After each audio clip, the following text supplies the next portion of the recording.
September 30th, 2025, Quantico, Virginia. The Secretary of Defense stands in front of the military's top generals and senior NCOs and delivers a message. Accountability, discipline, no exceptions. 6 months later, that message gets tested. At Quantico, the directive was clear. Raise standards, enforce discipline, hold leaders accountable across the board. This wasn't just talk. This was supposed to be a reset, a return to a warfighting mindset where standards meant something again. March 28, 2026, 2 Army Apache helicopters fly low over a civilian home. High visibility, public footage. Questions immediately come up. Was it authorized? Was it professional? Did it violate standards? So the Army does exactly what it's supposed to do. Pilots are suspended.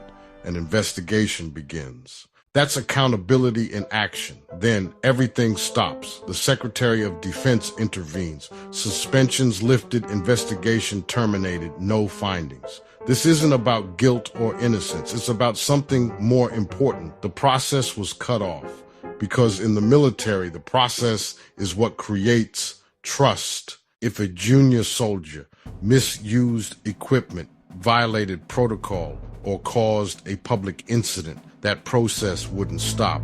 Now add another decision, expanding personal firearm, carry on military installations. On paper, faster response, increased security, but reality inside the ranks looks different. Barracks life, alcohol stress, PTSD, relationship conflict, and now a firearm is present in that environment. We already know. Troops unalive themselves. Domestic situations escalate. Most incidents are internal, and leadership has said it themselves. The greatest threats come from within, so now the contradiction becomes unavoidable. If the threat is internal, why increase internal access to weapons? This doesn't hit the Pentagon first. It hits the NCO, the one responsible for discipline, order, accountability.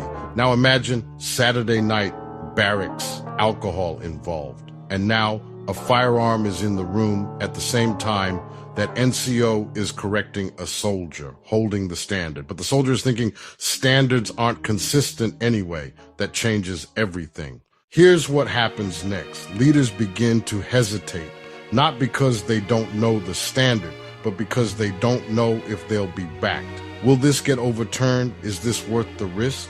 Should I just let it go? That's where second guessing begins, and discipline doesn't collapse overnight. It erodes. Go back to Quantico. September 30th, 2025. Accountability, discipline, no exceptions. Now look at what followed. This isn't about one decision. It's about alignment, because the military doesn't run on speeches. It runs on consistent standards, predictable leadership, trust in the system. And when those don't match, the first person to feel it is the NCO standing in front of soldiers trying to hold the line